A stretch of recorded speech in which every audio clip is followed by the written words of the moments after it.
नमस्कार दोस्तों, स्वागत है आपका हमारे चैनल टेल्स बाय यशु पर।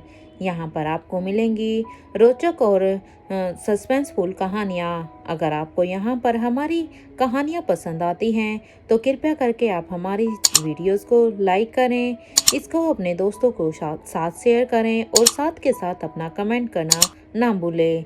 अगर आप इस चैनल पर नए हैं तो कृपया करके इसे सब्सक्राइब भी करें। आपका ज़्यादा समय न लेते हुए चलो आज की कहानी को शुरू करते हैं।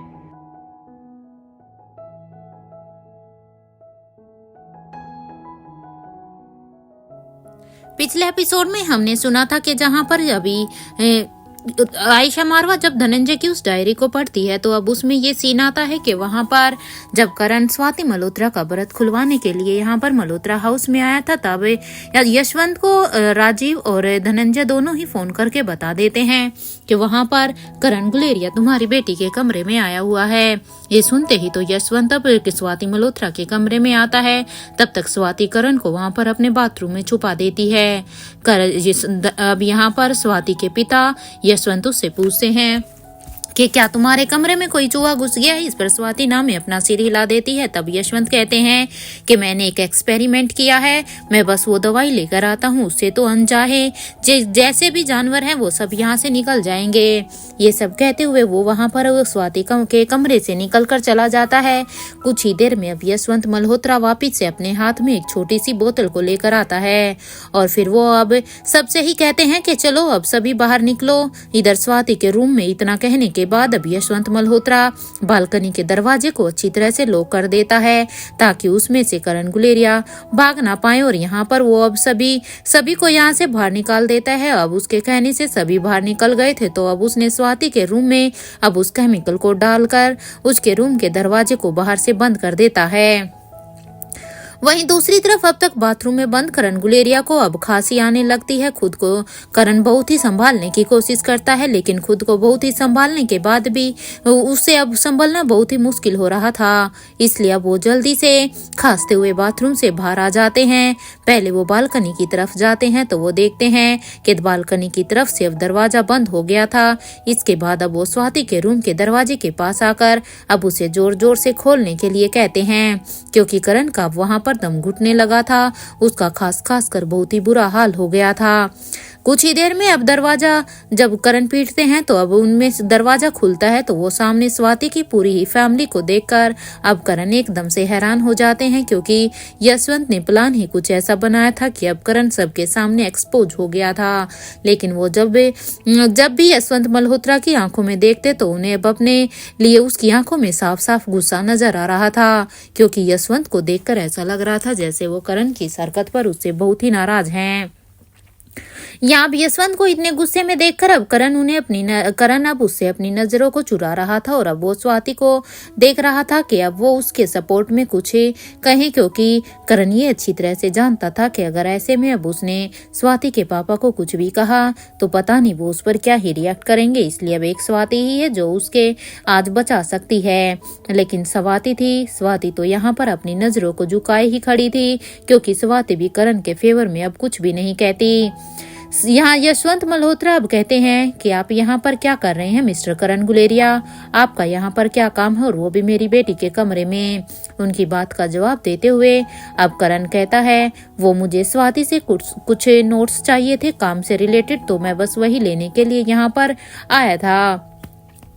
करण की इस बात का जवाब देते हुए अब यशवंत मल्होत्रा कहते हैं जहां तक कि मेरी इन्फॉर्मेशन है आप तो मैनेजमेंट के स्टूडेंट है ना, और स्वाति तो साइंस की स्टूडेंट है, तो आप दोनों के नोट्स एक जैसे कैसे हो सकते हैं, क्या तुम मुझे ये बताओगे? क्योंकि क्या तुमने मुझे इतना अनपढ़ समझ रखा है कि मुझे समझ में ही नहीं आता कि मैनेजमेंट का काम कैसा होता है और साइंस के स्टूडेंट का काम कैसा होता है। अब यशवंत की ये बात सुनते ही अब करण ने कहा वो राजीव ने मुझसे कहा था कि मैं उसके कुछ नोट्स स्वाति को दे दूं ताकि उसकी हेल्प हो सके क्योंकि मैं भले ही मैनेजमेंट का स्टूडेंट हूं लेकिन मेरा भाई राजीव गुलेरिया वो तो साइंस का ही स्टूडेंट है ना, सो इसलिए क्योंकि राजीव ने ही मुझे ये सब करने के लिए कहा था। वो क्या है ना अंकल जी के राजीव अपने किसी एक्सपेरिमेंट में बिजी था इसलिए वो नहीं आ सका, इसलिए उसने ही मुझे ये करने के लिए यहाँ पर भेज दिया था। करण की ये बात सुनते ही इससे पहले कि यशवंत मल्होत्रा अब कोई भी जवाब देते कि तभी अब सभी के कानों में अब स्वाति मल्होत्रा की माँ की आवाज आती है, जो कि अभी यशवंत से कह रही थी, अजी रहने दीजिए ना, अभी ये सारी बातें आप बिना लेकर बैठ गए, बेचारे बच्चे के पीछे ही पड़ गए। चलिए अब सब डिनर कर लेते हैं क्योंकि पहले ही लेट हो गया है। ये सुनते ही अब यशवंत मल्होत्रा ने कहा कि मुझे नहीं लगता है कि गुलेरिया परिवार में खाने की कोई भी कमी होगी, क्योंकि जैसे ही स्वाति की माँ ने ये कहा कि चलो अब सब खाना खा लेते हैं, तो यशवंत बिल्कुल भी नहीं चाहते थे कि करण गुलेरिया यहाँ पर उनके परिवार के साथ खाना खाएं, इसलिए उन्होंने पहले ही कह दिया कि मुझे नहीं लगता कि गुलेरिया परिवार में खाने की कमी होगी, ये अपने घर जाकर भी तो खाना खा सकते हैं, इन्हें यहाँ पर खाने की कोई भी जरूरत नहीं है। यशवंत मल्होत्रा ने जैसे ही ये बात कही तभी करण गुलेरिया का तो मुंह ही लटक गया था, क्योंकि उन्हें उसकी बात का बहुत ही बुरा लगा था, क्योंकि सच में करण गुलेरिया यहाँ पर खाना खाने के लिए तो नहीं आए थे, लेकिन अब उनके पास कोई ऑप्शन भी तो नहीं था उन्हें कुछ कहने का, क्योंकि आखिरकार थे तो वो स्वाति के पिता ही, इसलिए अब वो बस स्वाति को बड़ी उम्मीद से ही देख रहे थे कि शायद स्वाति ही अब कुछ कहे, लेकिन स्वाति तो अब बिल्कुल ही खामोश थी, क्योंकि स्वाति अब अपने पिता के सामने कुछ भी नहीं कह रही थी। करण गुलेरिया को अब ऐसे खड़ा देखकर अब यशवंत मल्होत्रा अब उससे फिर से कहते हैं, क्या बात है करण गुलेरिया, कुछ कहना है क्या तुम्हें? वैसे मेरे ख्याल से अब आपको यहाँ से जाना चाहिए, क्योंकि रात बहुत हो चुकी है, इसलिए आपका अब यहाँ पर कोई भी काम नहीं है, अगर आपका ये नोट्स वगैरह का लेने देने का काम हो गया हो तो। ये कहते हुए ही अब स्वाति के पापा अब उसे दरवाजे की तरफ इशारा करते हैं कि अब उसे यहाँ से जाना चाहिए। अपनी इतनी इंसल्ट देखकर अब करण भी अब वहां पर सभी को ही जल्दी से बाय बोलकर अब वहां से जाने लगता है, क्योंकि करण को भी यहाँ पर यशवंत की ये बात बिल्कुल भी अच्छी नहीं लगती, लेकिन वो बेचारा कर भी क्या सकता था। स्वाति भी करण को ऐसे जाता हुआ देखकर बस चुपचाप करण को ही ऐसे देख रही थी, क्योंकि अभी वो उसके फेवर में कुछ कह भी तो नहीं सकती थी, लेकिन वो इस वक्त अपने पापा से कुछ भी नहीं कहती। तभी नानी माँ सभी को ही कहती है, चलिए चलिए अब रात भर क्या यहीं पर ही खड़े रहना है, अब जल्दी जल्दी से सब अपना अपना डिनर फिनिश कीजिए, मेरे ख्याल से अब सभी को डिनर कर लेना चाहिए। स्वाति की माँ की ये बात सुनकर अब सभी हॉल में ही डिनर के लिए अब चले जाते हैं। वहीं गाड़ी में अभी बैठे हुए धनंजय और राजीव अभी एक दूसरे को हाई फाई देते हैं, क्योंकि उन्होंने जो शैतानी अब करण के साथ की थी वो उन्हें सक्सेसफुल होती नजर आई थी। राजीव अब उससे कहता है, वैसे धनंजय क्या लगता है तुम्हें, आज ये करण जिंदा वापिस आएगा भी या नहीं? क्योंकि यशवंत को तो कौन नहीं जानता, आज तो वो बेचारा आज यशवंत मल्होत्रा के हाथों चढ़ चुका है। अब राजीव की ये बात सुनते ही अब धनंजय ने कहा कि उम्मीद तो कम ही है आज यहाँ पर करण के बचने की, क्योंकि करण को आज हमने इतनी बुरी तरह से जो फंसाया है। और फिर वो दोनों अभी ऐसे ही आपस में ही एक दूसरे के साथ ऐसे करण की सिचुएशन को सोच कर अब हंसने लगते हैं कि तभी अब राजीव का फोन बजने लगता है। जैसे ही राजीव अब अपने फोन में देखता है तो उसे अंजलि फोन कर रही थी। अंजलि का नंबर अपने फोन पर देखकर अब राजीव ने धनंजय से कहा, अबे यार इसके चक्कर में तो मैं भी भूल ही गया कि अंजलि मेरा वेट कर रही होगी। ये सुनते ही अब धनंजय ने कहा, अच्छा ऐसा है तो ऐसा कर, तू पहले मुझे रेस्टोरेंट छोड़ दे, उसके बाद तुम्हें जहाँ पर भी जाने का मन हो तुम वहीं पर चले जाना, लेकिन प्लीज प्लीज अब तो मुझे रेस्टोरेंट छोड़ दो, क्योंकि सच में मुझे बहुत ही भूख लगी है। अब धनंजय की ये बात सुनते ही अब राजीव ने कहा, हाँ ठीक है, लेकिन पहले इस करण को तो आ जाने दो, क्योंकि वो तो पता नहीं अब कितना टाइम लगाएगा। राजीव की ये बात सुनते ही अब धनंजय ने कहा कि वो अपने होने वाले ससुर के साथ बिजी है, उसे शायद थोड़ा सा टाइम और लगेगा। अब ये सुनते ही तभी राजीव ने कहा कि बात तो सही है तुम्हारी, और फिर अब राजीव अपनी गाड़ी को रेस्टोरेंट की तरफ ले जाने लगता है, क्योंकि वो दोनों अब प्लान बना चुके थे कि वो करण को भी यहीं पर ही छोड़ दें, क्योंकि आज करण की जैसे शामत उन्होंने सोची थी कि उस तरह से तो उसे बहुत ही समय लगने वाला था। कुछ ही देर के सफर के बाद अब वो दोनों आधे रास्ते पहुंचे ही थे कि तभी अब राजीव के फोन पर अब करण का कॉल आ रहा था। राजीव ने अब फोन को स्पीकर पर रखते हुए कहा, क्या हुआ है तुम्हें करण, सब ठीक तो है ना? यहाँ राजीव और धनंजय अपनी हंसी को कंट्रोल करने की कोशिश कर रहे थे, क्योंकि राजीव करण से उसके मजे लेने के लिए उससे पूछ रहा था कि क्या तुम ठीक हो। इधर वो दोनों ही बड़ी ही मुश्किल से उसकी सिचुएशन पर अपने आप को कंट्रोल कर रहे थे, क्योंकि उन्होंने तो पहले ही इमेजिन कर रखा था कि आखिर आज उसके साथ क्या हुआ होगा। तभी अब दोनों के ही कानों में आवाज आती है, तुम दोनों मुझे छोड़कर कहाँ चले गए हो? मेरा वेट भी नहीं किया तुम दोनों ने, ये तो सही बात नहीं है, क्योंकि जब हम यहाँ पर तीनों इकट्ठा आए थे तो हमें साथ में ही तो जाना था। ये सुनते ही अभी राजीव ने कहा, रिलैक्स भाई, वो मुझे अंजलि का फोन आ रहा था इसलिए, क्योंकि तेरे चक्कर में मैं तो भूल ही गया कि उसका भी तो आज फास्ट है। ओके, ऐसा कर, तू एक काम कर, गुलेरिया हाउस से गाड़ी मंगा ले, तू सीधा वहीं पर ही कॉल कर और तब तक तू अपने होने वाले ससुर के साथ अपना थोड़ा सा क्वालिटी टाइम स्पेंड कर, जब तक के गुलेरिया हाउस से कोई ड्राइवर तुझे पिक करने के लिए आता है। ये कहते हुए ही अब राजीव की एकदम से ही हंसी छूट गई थी, तो वहीं अब तक धनंजय भी अपनी हंसी को कंट्रोल नहीं कर पा रहा था, क्योंकि उसे भी फोन पर करण की ऐसे ही बेरुखी सी आवाज सुनाई दे रही थी। वहीं दूसरी तरफ अपने भाई और अपने दोस्त को ऐसे देखकर अब करण कहता है, तुम दोनों के होते हुए मुझे दुश्मन की क्या ही जरूरत है, क्योंकि तुम दोनों हो तो कहने को तो तुम दोनों मेरे फ्रेंड हो, लेकिन काम बिल्कुल ही दुश्मनों जैसे करते हो। अब सच सच बताना कि स्वाति के पिता को कैसे पता चला कि मैं स्वाति के रूम में हूँ? इस बात का जवाब देते हुए अब धनंजय ने कहा, अब इसमें हम क्या बोल सकते हैं? अरे भाई, उसका घर है, बेटी भी उसी की है, उन्हीं की है, तो उनका मन किया होगा अपनी बेटी को मिलने का, तो बस वो स्वाति से मिलने के लिए आ गए होंगे। चलो अब फोन रखो, you enjoy your time with your future father in law, bye. ये कहते हुए ही अब धनंजय राजीव को फोन को डिस्कनेक्ट कर देता है। या फोन के डिस्कनेक्ट होने के बाद यहाँ दोनों अब ठहाके लगा कर हंसने लगते हैं, क्योंकि दोनों ने बड़ी मुश्किल से अपनी हंसी को रोका हुआ था। तो वहीं अब करण गुलेरिया को समझ नहीं आ रहा था कि अब वो क्या करें। अपने फोन से अब वो अपने ड्राइवर को फोन लगाने लगते हैं। कुछ ही देर की रिंग के बाद जब उसके ड्राइवर ने फोन उठाया, तब अब करण गुलेरिया ने कहा, क्या तुम मुझे पिक करने के लिए मल्होत्रा हाउस आ सकते हो? करण गुलेरिया की ये बात सुनकर अब ड्राइवर ने कहा, सर इस वक्त तो मैं बड़े साहब के साथ बिजी हूँ, आप रुकिए, मैं उनसे पूछकर बताता हूँ कि हमें घर जाने में अभी कितना वक्त लगेगा, उसके बाद ही मैं आपको कोई जवाब दे सकता हूँ कि मैं आ सकता हूँ या नहीं। अपने ड्राइवर की ये बात सुनकर अब करण गुलेरिया कहते हैं, ठीक है, लेकिन जल्दी से आना, और हाँ, पापा को मत बताना कि मैं मल्होत्रा हाउस में हूँ, नहीं तो फिर पापा भी पता नहीं क्या सोचेंगे। ये कहते हुए ही करण अब अपने फोन को डिस्कनेक्ट कर देता है और अब वो मल्होत्रा हाउस के गार्डन के में ही वहीं पर ही चक्कर काट रहा था।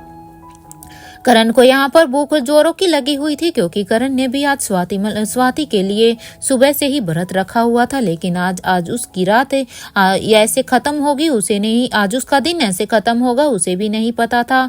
एक तो उसका भूख से इतना बुरा हाल था, ऊपर से अब ड्राइवर भी आने में समय ले रहा था। वहीं इधर अपने रूम की बालकनी में खड़ी स्वाति अब करण को ही ऐसे इधर उधर चक्कर काटते हुए देख रही थी। आज स्वाति को भी करण के लिए सच में बहुत ही बुरा लग रहा था। स्वाति को समझ नहीं आ रहा था कि वो अब करे तो क्या करे, क्योंकि करण जिस तरह से चक्कर काट रहा था उससे अब वो भी समझ जाती है कि जरूर करण को के ड्राइवर को आने में थोड़ा सा समय लग रहा है, और करण ने भी तो सुबह से कुछ नहीं खाया है, इसलिए शायद उसे भूख लगी होगी। वहीं दूसरी तरफ यशवंत मल्होत्रा और उनकी पत्नी भी अब तक अपने रूम में पहुंच चुके थे। अब वो अपने रूम की विंडो से अब करण को ही देख रहे थे, जो अभी तक उनके घर के बाहर ही ऐसे इधर उधर टहल रहा था। करण को ऐसे देखकर अब स्वाति की माँ उसके पापा से कहती है, क्या बात है, आप उसे हमेशा ऐसे नाराज क्यों रहते हैं? देखो ना, कितना अच्छा लड़का तो है, और वो सबसे बड़ी बात तो वो हमारी बेटी से प्यार भी करता है, क्योंकि उसकी आंखों में मैंने साफ साफ देखा है स्वाति से को जितना प्यार यहाँ पर करण करता है उससे ज्यादा शायद कोई और ना करे, और हमारी बेटी भी तो उससे प्यार करती है ना। तो फिर भी आप जब दोनों के ही दिल की बात को अच्छी तरह से जानते हैं, उसके बाद भी पता नहीं क्यों आप हमेशा ही उस लड़के से ऐसे बेरुखी दिखाते हैं। देखिए, मेरी बात मानिए, उसे खाना तो खाने दीजिए, क्योंकि पता नहीं बेचारे को कितना समय और लगेगा। मुझे तो उसे ऐसे लग रहा है जैसे अभी वो यहाँ से जा नहीं सकता है, इसीलिए इतना कहने के बाद भी वो अभी घर के बाहर ही है। अपनी पत्नी की ये बात सुनकर अब यशवंत मल्होत्रा कहते हैं, ठीक है, तुम किशन से कह दो कि वो उसे खाना दे दे, और एक बात के स्वाति से कह देना कि मैंने उसके लिए एक लड़का पसंद किया है जो कि करण गुलेरिया से भी अच्छा है। और हाँ, मुझे लगता है कि मेरी बेटी मना नहीं करेगी। बस मैं एक बार लड़के के पापा से उसके बारे में बात कर लूं। अपने पति की ये बात सुनकर अब स्वाति की माँ को एक शौक सा लगता है। अब स्वाति की माँ कुछ नहीं कहती है, क्योंकि उसे अब समझ में नहीं आ रहा था कि उसका पति अपनी ही बेटी के साथ ऐसा क्यों कर रहा है, क्योंकि उसे भी तो अच्छी तरह से पता था कि स्वाति और करण एक दूसरे को कितना प्यार करते हैं। फिर भी वो एक ऐसे लड़के से स्वाति की शादी करना चाहता था जिसे वो जानती तक नहीं थी। इसलिए अब वो कुछ नहीं कहती और वो अपने रूम से गुस्से में बाहर निकल कर आ जाती है। अब उसकी माँ गुस्से से बाहर आती है और अब वो सर्वेंट से कहती है कि जल्दी से खाना खा लो, उसके जल्दी से तुम्हें खाना लेकर आओ और उसे उसकी प्लेट में लगा दो, क्योंकि ये खाना करण को देना है। ये कहते हुए ही अब स्वाति की माँ अब प्लेट को रेडी करवा देती और अब वो किचन के रूम में जाने ही वाली थी कि तभी अब उसके सामने स्वाति आकर खड़ी हो जाती है। स्वाति ने अब अपनी माँ से कहा, क्या मैं उसके लिए खाना नहीं लेकर जा सकती हूँ माँ? देखिए ना, वो बाहर गार्डन में मच्छरों के बीच कैसे बैठा हुआ है। अरे, वो यहाँ पर आया था तो उसने कोई गुनाह तो नहीं किया है ना माँ? मुझे बिल्कुल भी अच्छा नहीं लग रहा है कि उसके साथ ऐसा बिहेव हुआ। माँ प्लीज पापा को संभाल लीजिए, क्योंकि मैं चाहती हूँ कि मैं उसे खुद खाना देकर आऊँ, क्योंकि मेरे लिए ही वो यहाँ पर आया था और मेरी ही वजह से उसकी आज कितनी इंसल्ट हुई है। अपनी बेटी की ये रिक्वेस्ट सुनकर अब स्वाति की माँ कहती है कि ठीक है बेटा, लेकिन किचन के रास्ते से गार्डन में जाकर करण को खाना खिला देना। मैं तुम्हारे पापा को संभाल लूंगी, तब तक मैं तुम्हारे पापा को अपनी बातों में बहलाती हूँ। अपनी माँ की ये बात सुनकर अब स्वाति उन्हें गले से लगाकर कहती है, oh my, you are great, thank you so much. अब अपनी माँ के कहे अनुसार स्वाति भी अब जल्दी से उस खाने के प्लेट को उठाती है और अब स्वाति मल्होत्रा भी जल्दी से अब किचन में जाकर देखती है तो सर्वेंट एक प्लेट में खाना लगा रहा था। स्वाति अब उसे कहती है कि इसे आप मुझे दे दीजिए और आप भी जाकर सो जाइए, मैं संभालती हूँ। प्लेट को अब स्वाति मल्होत्रा अपने हाथों में रखकर अब वो किचन के रास्ते से गार्डन की तरफ चली जाती है। जैसे ही वो गार्डन की तरफ जाती है तो वो देखती है कि करण अपने हाथ को अपने पेट पर रखकर इधर उधर चक्कर काट रहे थे, क्योंकि कोई भी अगर उन्हें देखे तो उसे भी एक पल में ही यही लगता कि शायद करण को बहुत ही जोर से भूख लगी है। स्वाति अब करण के पास जाती है और कहती है, अब जल्दी से आओ और ये अब जल्दी से इसे खा लो। अब ये आवाज को सुनकर अब करण पीछे की तरफ मुड़ता है तो वो देखता है कि सामने से स्वाति उसके लिए एक प्लेट में खाना लेकर आई थी। स्वाति को ऐसे यहाँ पर उसके लिए खाना लाता हुआ देखकर अब उसके अंदर स्वाति को देखकर ही एक एनर्जी सी आ जाती है और अब वो जल्दी से अब स्वाति के बिल्कुल ही पास जाता है और अब इससे पहले कि वो कुछ कहता तभी अब स्वाति ने उससे कहा कि पहले बस तुम जल्दी से कुछ खा लो, उसके बाद ही कुछ कहना। ये सुनते ही अब करण भी स्वाति के हाथ से प्लेट को लेकर अब वहीं पर ही खाना खाने लगता है। तो वहीं अब तक राजीव ने धनंजय को उस रेस्टोरेंट में छोड़ दिया था और उसको वहां पर रेस्टोरेंट में छोड़कर अब वो अंजलि से मिलने के लिए रायचंद हाउस की तरफ चल पड़ता है। यहाँ जब धनंजय रेस्टोरेंट पहुंचता है तो सामने टेबल पर वहां पर आयशा को देखकर अब वो एकदम से ही हैरान हो जाता है, क्योंकि जिस रेस्टोरेंट में वहां पर धनंजय खाना खाने के लिए आया था वहीं पर आयशा भी थी। उसके बाद अब वो इधर उधर अपने भाई को देखने लगता है, क्योंकि उसे लगा था कि शायद उसका भाई ही आयशा को यहाँ पर इस रेस्टोरेंट में लेकर आया था, क्योंकि आयशा ने भी तो आज उसके भाई के लिए व्रत रखा था, लेकिन वो उसे वहाँ पर कहीं भी उसे अपना भाई दिखाई ही नहीं देता। अब धनंजय जल्दी से अब आयशा के पास जाता है और उसके पास जाकर कहता है, तुम यहाँ पर क्या कर रही हो, वो भी अकेले? इस सवाल का जवाब देते हुए अब आयशा कहती है, मुझे यहाँ पर सुहासिनी आंटी ने भेजा है और उन्होंने मुझसे कहा है कि यहाँ पर हंसराज मारवा आने वाले हैं और वो यही मेरा व्रत खुलवाएंगे, इसलिए मैं यहाँ पर आ गई हूँ। आयशा की ये बात सुनकर अब धनंजय ने कहा, तुम्हें अभी तक पानी नहीं पिया है क्या?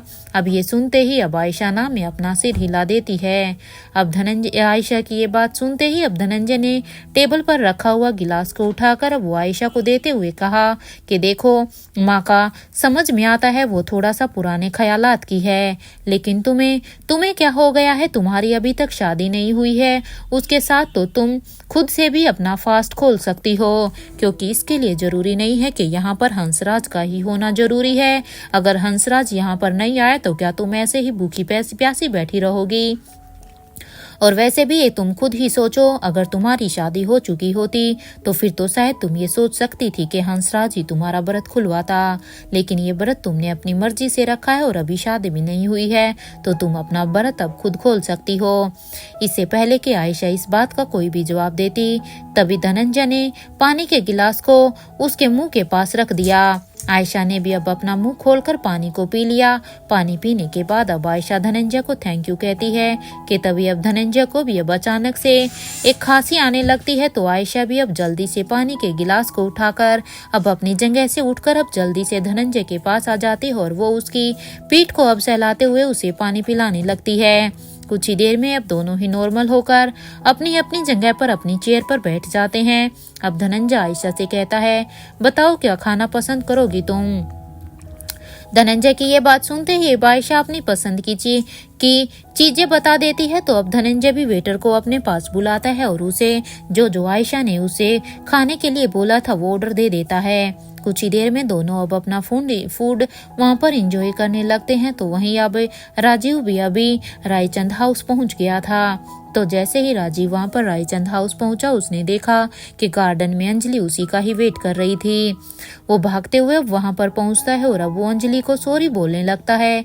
यहाँ अंजलि भी अब उससे कहती है, पहले मुझे पूजा करने दो, फिर तुम्हें मैं बताती हूँ कि लेट आने का नतीजा क्या होता है। कुछ ही देर में अब अंजलि और राजीव दोनों ही अभी एक दूसरे का फास्ट खुलवाते हैं और अब अंजलि कहती है, चलो अंदर आज साथ में ही खाना खाएंगे। ये अंजलि की ये बात सुनते ही अब राजीव ने कहा कि आज तुम्हारे पापा नहीं है क्या घर पर। इस सवाल का जवाब देते हुए अब अंजलि कहती है, सभी रेस्टोरेंट गए हैं, मैं बहुत मुश्किल से बहाने बनाकर यहाँ पर रुकी हूँ, इसलिए इससे पहले वो सब अब रेस्टोरेंट से आए, हमें तुम बस जल्दी करो और अब हम भी तब तक जल्दी से खाना खा लेते हैं, इसलिए बस जल्दी चलो। और कुछ ही देर में अब अंजलि और राजीव भी अपना मील साथ में ही एंजॉय करने लगते हैं। वहीं दूसरी तरफ इधर रेस्टोरेंट से बाहर निकलकर अब धनंजय आयशा से कहता है कि घर चलकर मैं इस बारे में पापा से बात करूंगा। ये कौन सा बिहेवियर है आखिर हंसराज का। अरे जब माँ ने तुम्हें यहाँ पर भेजा था तो तुम्हारा व्रत खुलवाने के लिए हंसराज भैया को भी तो यहाँ पर आना चाहिए था। अरे अगर उसे नहीं आना था तो एटलीस्ट वो माँ से ही मना कर देता कि वो तुम्हें यहाँ पर ना भेजती, क्योंकि अगर ऐसे ही तुम हंसराज का यहाँ पर इंतजार करती रहती तो फिर तो न जाने कब तक तुम ऐसे ही भूखी प्यासी रहती, और वैसे भी रात का समय हो रखा है। धनंजय की ये बात सुनते ही आयशा ने भी कहा कि कोई बात नहीं, रहने दीजिए ना, हो सकता है कि उन्हें कोई काम होगा, मेरे ख्याल से अब हमें यहाँ से चलना चाहिए। ये सुनते ही अब धनंजय ने कहा, तुम मेरे साथ मेरी गाड़ी में चलो, मैं ड्राइवर को फोन कर दूंगा कि वो उस गाड़ी को मारवा हाउस लेकर वापस चला जाए, क्योंकि जिस गाड़ी से यहाँ पर आयशा मारवा आई थी वो गाड़ी मारवा हाउस की ही थी। कुछ ही देर में अब धनंजय और आयशा दोनों ही अब गाड़ी में बैठकर मारवा हाउस की तरफ जाने लगते हैं कि तभी अब धनंजय को अजीब लगने लगता है और अब वो आयशा से कहता है, आयशा लगता है कि गाड़ी का ब्रेक काम नहीं कर रहा है और मैं अब स्पीड भी कम नहीं कर पा रहा हूँ, पता नहीं ये अचानक से गाड़ी में क्या हो गया। अब धनंजय की ये बात सुनते ही अब आयशा कहती है, लेकिन ये सब कैसे हुआ, अब क्या करेंगे हम। अब आयशा की ये बात सुनते ही अब धनंजय ने कहा, लगता है दोनों आज साथ में ही मरेंगे, क्योंकि अगर गाड़ी ऐसे ही इसी स्पीड में चलती रही फिर तो आज दोनों का ही बचना नामुमकिन है। ये सुनते ही अब दोनों के चेहरे पर ही खौफ साफ दिखाई दे रहा था, क्योंकि अगर गाड़ी का ब्रेक फेल हुआ है तो ये कंडीशन सच में ही कोई अच्छी कंडीशन तो नहीं थी, और ऐसे में तो उनकी टक्कर अब कहीं पर भी हो सकती थी। तो वहीं अब आयशा डायरी को अब ये बंद कर देती है और फिर अब वो उसे अपने ड्रॉर में फिर से रख देती है, क्योंकि इसके बाद का नज़ारा अब शायद यहाँ पर आयशा अब इस डायरी को नहीं पढ़ पा रही थी। अब वो उसे अपने ड्रॉर में रखने के बाद अब आयशा बेड पर सोने के लिए चली जाती है। इधर नेक्स्ट मॉर्निंग अनिका और रोहित दोनों भी एक दूसरे की बाहों में ही सो रहे थे कि तभी अब रोहित को एक सपना आता है कि जिसमें वो देख रहा था कि आखिर किस तरह से उसके पापा को धोखे से उनके सिर पर वार किया गया था। करण गुलेरिया वहां पर अपने दोस्त को बचाने के लिए वहां पर थे कि तभी उनके ऊपर भी अब एक अटैक किया गया था। उस दिन की याद को अपने सपने में देखकर अब रोहित एकदम से बेचैन हो रहा था और अब वो अपने सपने में ही अब उस शख्स से कह रहा था कि छोड़ दो मेरे पापा को, आप गंदे हो, मैं कभी भी आपसे बात नहीं करूंगा, छोड़ो मेरे पापा को। ये शब्द अब रोहित के मुंह से निकल ही रहे थे कि छोड़ दो मेरे पापा को, प्लीज प्लीज उन्हें मत मारो। माँ आप इन्हें रोको ना, आप क्यों रो रही हो माँ, आंटी प्लीज प्लीज आप तो मेरे पापा की हेल्प करो। रोहित अब यहाँ पर अपने सपने में ही इस तरह से बड़बड़ा रहा था जो अब साथ में सो रही अनिका के भी कानों में अब वो आवाज आ रही थी, क्योंकि सपने की वो बातें रोहित एक्चुअल में बोल रहा था। अनिका के कानों में जब ये आवाज आई तो अब वो अचानक से उठकर रोहित को ही देख रही थी और अब वो उसे जगाने की कोशिश करती है कि रोहित उठो, प्लीज बताओ मुझे कि क्या हुआ है, क्योंकि अनिका समझ जाती है कि रोहित कोई बुरा सपना देख रहा है और उसी सपने की वजह से ही रोहित ऐसे सोते हुए बड़बड़ा रहा था। अब जैसे ही अनिका की आवाज रोहित के कानों में पड़ी तो अनिका की आवाज से रोहित की नींद अब एकदम से खुलती है, तो अब वो अपने सामने अनिका को देखता है। अनिका को देखकर अब वो जल्दी से उठकर अब एकदम से अनिका को अपने गले से लगा लेता है। अनिका भी अब रोहित की पीठ को सहलाते हुए कहती है, क्या हुआ है मिस्टर मारवा, प्लीज बताइए ना मुझे, सब ठीक तो है ना, क्या आपने कोई बुरा सपना देखा है क्या। अनिका की ये बात सुनकर अब रोहित उसे कहता है, नहीं अनिका, ये सपना नहीं है, ये तो बुरे सपने से भी बहुत ही बुरी हकीकत है, क्योंकि जो सपना मैं सपने में अभी देख रहा था वो कोई सपना नहीं बल्कि वो एक पास्ट की एक हकीकत थी जो होकर जा चुकी है। बल्कि ये तो एक ऐसा सच है जिसमें मेरे पेरेंट्स के साथ साथ तुम्हारे पेरेंट्स भी थे। तुम्हारी माँ से अपने पापा को बचाने के लिए मैं रिक्वेस्ट कर रहा था। वहाँ पर जितने लोग भी थे मैंने सभी से ही रिक्वेस्ट की थी अपने पापा को बचाने के लिए। रोहित की अभी ये बात सुनकर अब अनिका ने रोहित से पूछा कि इसका मतलब कि माँ पापा के सामने आ चुकी है। इस बात का जवाब देते हुए रोहित भी हाँ में अपना सिर हिला देता है। अब अनिका रोहित से अलग होते हुए ही अब पास में रखा हुआ पानी का गिलास उठाती है और अब वो रोहित को देती है। अब रोहित भी जल्दी से अब उस पानी के गिलास को अपने हाथ में लेता है और अब वो एक ही सांस में उस पूरे ही गिलास को पी जाता है। अब रोहित के पानी पीने के बाद अब अनिका उस गिलास को वापस से उसके हाथ से लेती है और कहती है, क्या आप मुझे नहीं बताएंगे मिस्टर मारवा। अनिका की ये बात सुनकर अब रोहित कहता है, बताऊंगा अनिका, मैं तुम्हें जरूर सब कुछ बताऊंगा, लेकिन तुम्हें सच बताने से पहले मैं एक बार अपने पापा से बस यही पूछना चाहता हूँ कि क्या वो जानते थे कि मैं उसका बेटा हूँ, क्योंकि मेरे लिए सबसे पहले अब मेरे पापा से ये कंफर्म करना जरूरी है, उसके बाद मैं तुम्हें हर एक बात डिटेल में बताऊंगा, क्योंकि मुझे ऐसा लगता है कि शायद वो नहीं जानते होंगे, क्योंकि उस दिन जब पंकज चाचा ने मुझे उनका बेटा कहा था तो उनके चेहरे पर भी वही हैरानी थी जो कि मेरे चेहरे पर थी, क्योंकि मुझे भी उसी दिन ही पता चला था कि मेरे पापा हंसराज मारवा नहीं बल्कि धनंजय पीरामल थे। और जैसे ही मेरे लिए ये बात नहीं थी तो उनके चेहरे की हैरानी को ये देखकर मैं बता सकता था कि उन्हें भी शायद उसी दिन ही पता चला था। मेरे पापा भी उस दिन बस हैरानी से वो बस मेरी आयशा माँ को ही देख रहे थे। और अनिका, उसी वक्त ही स्वाति माँ ने भी तुम्हारे पापा यानी के करण गुलेरिया को सब सच बता दिया था तुम्हारे बारे में। अब रोहित ने जैसे ही ये बात अनिका को बताई तब ये सुनते ही अब अनिका बस फटी हुई आंखों से अब रोहित को ही देख रही थी। अब रोहित को ऐसे हैरानी से देखते हुए अब अनिका कहती है, ये क्या कह रहे हैं आप मिस्टर मारवा, मुझे कुछ भी समझ में नहीं आ रहा कि आप आखिर कब की बात कर रहे हैं, और आखिर अगर माँ ने पापा को सब सच बताया था तो पापा को कुछ भी पता क्यों नहीं है। प्लीज प्लीज मुझे खुलकर बताइए ना मिस्टर मारवा कि आखिर उस दिन क्या हुआ था। अनिका की ये बात सुनते ही अब रोहित कहता है कि मैं तुम्हें बताऊंगा ना अनिका, उसका सच जो मेरे अपने होकर भी अब मेरे नहीं थे, मैं उन हर एक इंसान का तुम्हें वो सच बताऊंगा।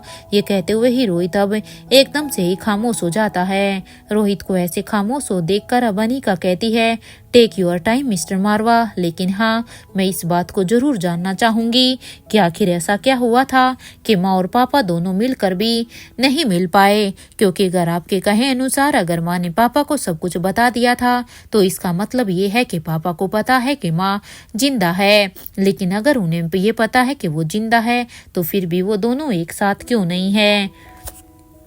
अपनी इस बात को पूरा करने के बाद अब अनिका अपने बेड से उठकर अब सीधा ही शावर कर लेने के लिए चली जाती है, क्योंकि अभी वो रोहित को कुछ पल के लिए ऐसे ही छोड़ना बेटर समझती है। यहाँ रोहित भी अब अनिका के वो बाथरूम में जाने के बाद अब रोहित भी बालकनी में अब आकर खड़ा हो जाता है। यहाँ पर रोहित की आंखों में आंसू थे। वो बस अब उस दिन को याद नहीं करना चाहता था जिस दिन उसके और उसके पापा के साथ इतना बुरा हादसा हुआ था।